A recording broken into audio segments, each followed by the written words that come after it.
तेजस्वी यादव ने अपने दुश्मनों को किनारे किया, कन्हैया को नहीं लड़ने दिया, पप्पू यादव को नहीं लड़ने दिया। तो ये सब कांग्रेस बदला लेना। अब तो कन्हैया कुमार भी आ गए हैं, बिहार में यात्रा कर रहे हैं। कन्हैया कुमार को इन्होंने लोकसभा का चुनाव नहीं लड़ने दिया।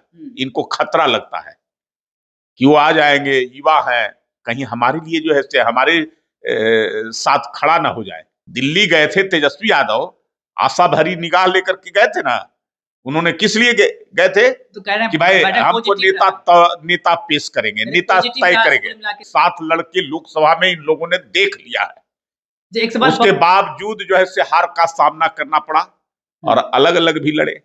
साथ मिलके लड़ेंगे, साथ मिलकर करके अगर लड़ेंगे तो दिल अलग अलग रहेगा। महागठबंधन में साथ रहने वाले लोग अपने अपने नए ठौर ठिकाने की खोज कर रहे हैं। अब कहां मिलेगा ये तो भविष्य बताएगा। तो स्वागत करने के तैयार हैं। अब मैंने कहा कि डूबती नाव पर कोई सवार होकर करके डूबना नहीं चाहता है। नमस्कार, स्वागत आपका लाइव बिहार में। मैं हूं आपके साथ संजीव सिंह। इस साल बिहार में विधानसभा का चुनाव होना है और चुनाव से पहले देखिए कल महागठबंधन का बैठक हुआ। तमाम जो घटक दल है वो बैठक में शामिल हुए थे और देखिए कोऑर्डिनेशन कमेटी का गठन हुआ, जिसमें चेयरमैन तेजस्वी यादव को बनाया गया। लेकिन देखिए सवाल कई खड़े होने लगे, क्योंकि देखिए तेजस्वी यादव से साथ ही साथ कृष्णा अल्लावरू से जब सवाल किया गया सीएम फेस को लेकर, देखिए सटीक जवाब नहीं दिए। क्या मायने निकाले जाए, तमाम बिंदुओं पर खास बातचीत करेंगे। हमारे साथ बात करेंगे बीजेपी से प्रवक्ता है प्रेम रंजन पटेल जी। सबसे पहले कल जो बैठक हुई है, इस बैठक को कैसे देखते हैं? देखिए, इसके पहले दिल्ली में बैठक हुई, बड़े आशा लेकर के तेजस्वी यादव दिल्ली गए थे कि वहां घटक दलों के साथ बैठक होगी और वहां तेजस्वी के नाम तय हो जाएंगे मुख्यमंत्री के तौर पे, नेता के तौर पे। लेकिन वहां कुछ नहीं हुआ। गए थे हरिभजन को ओटन लगे कपास, बैरंग वापस हुए, खाली हाथ लौट कर करके आए गए। तार पर चढ़े, खजूर पर आकर करके अटके। अब वो जो है यहाँ बैठक हुई और यहाँ बैठक में जो है समन्वय समिति का अध्यक्ष, ये क्या होता है समन्वय समिति? जहां स्वयंभू तेजस्वी खुद अपने आप को नेता के तौर पे पेश कर रहे हैं। बड़े बड़े पोस्टर लगा रहे हैं, बड़े बड़े होर्डिंग लगा रहे हैं। राजद के लोग चिल्ला चिल्ला करके बोल रहे हैं तेजस्वी के नेतृत्व में ही जो है चुनाव होगा, वही नेता रहेंगे।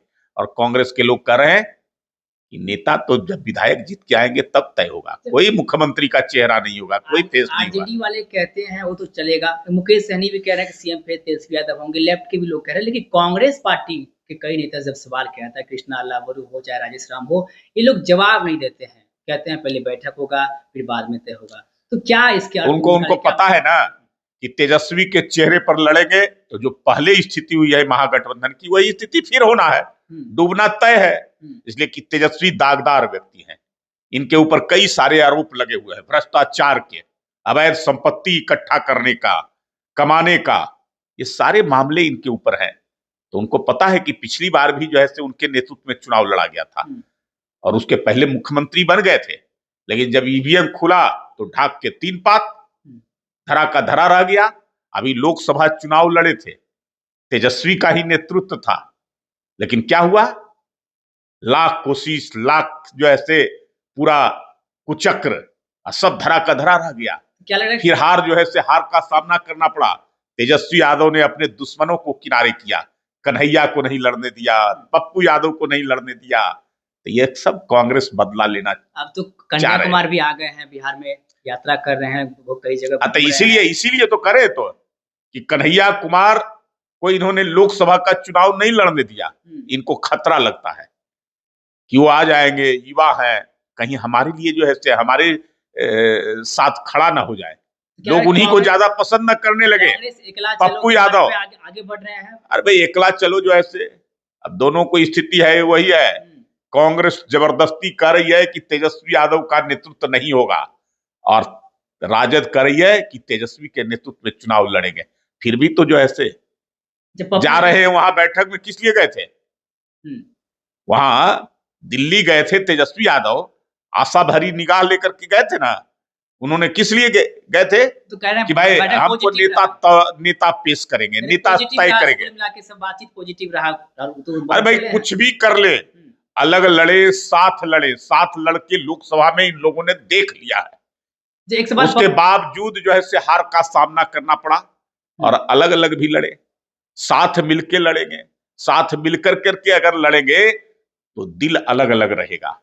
ये दिखाने के लिए एक हो सकते हैं लेकिन दिल मिलेगा नहीं। एक सवाल तो पप्पू यादव को लेकर गएगा। पप्पू यादव मधेपुरा पहुंचे थे, मंच पर जैसे पहुंचे तो लाल यादव जिंदाबाद के नारे लगे और माइक पे करके पप्पू यादव चले गए।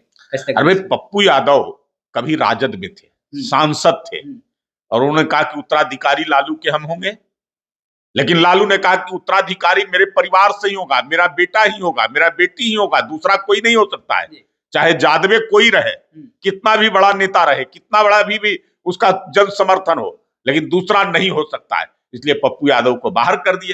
पप्पू यादव को इस बार टिकट नहीं लेने दिए, निर्दलीय लड़े, या संजोग है कि वो जीत गए निर्दलीय। तो पप्पू यादव को तो किनारे करने में लगे हुए हैं।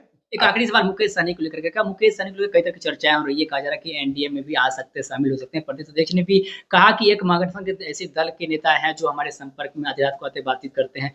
क्या लग रहा है मुकेश सहनी आप लोग के साथ आएंगे?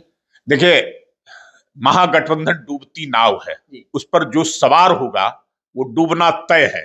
महागठबंधन में साथ रहने वाले लोग अपने अपने नए ठौर ठिकाने की खोज कर रहे हैं। अब कहां मिलेगा ये तो भविष्य बताएगा। तो स्वागत करने के तैयार हैं? अब मैंने कहा कि डूबती नाव पर कोई सवार होकर करके डूबना नहीं चाहता है। अपने अपने ठौर ठिकाने खोजने में लोग लगे हुए हैं, और वो जो है से कहां जाएंगे, कहां किसके साथ बैठेंगे, ये भविष्य की बात है, भविष्य के लिए छोड़ दीजिए। बहुत बहुत धन्यवाद। तो देखिए, हमारे साथ बात करते हैं बीजेपी से प्रवक्ता है प्रेम रंजन पटेल, जिन्होंने साफ साफ कहा कि कोई भी व्यक्ति डूबते नाव पर सवार होकर के डूबना नहीं पसंद करते हैं, इसलिए सब लोग अपनी अपनी राह तलाशते हैं। वहीं तेजस्वी यादव को लेकर के भी हमने सवाल किया, कृष्णा लाबरू को लेकर सवाल किया, पप्पू यादव, कन्हैया कुमार, तमाम जो लोग हैं जो इन दिनों लगातार अपनी प्रतिक्रिया दे रहे हैं, उसको लेकर के भी हमने खास बातचीत की। जवाब देते हुए क्या कुछ कह रहे थे आपने खुद सुना है। आप भी अपनी प्रतिक्रिया हमें कमेंट बॉक्स में दे सकते हैं। लाइव बिहार, आप सभी का बहुत बहुत धन्यवाद।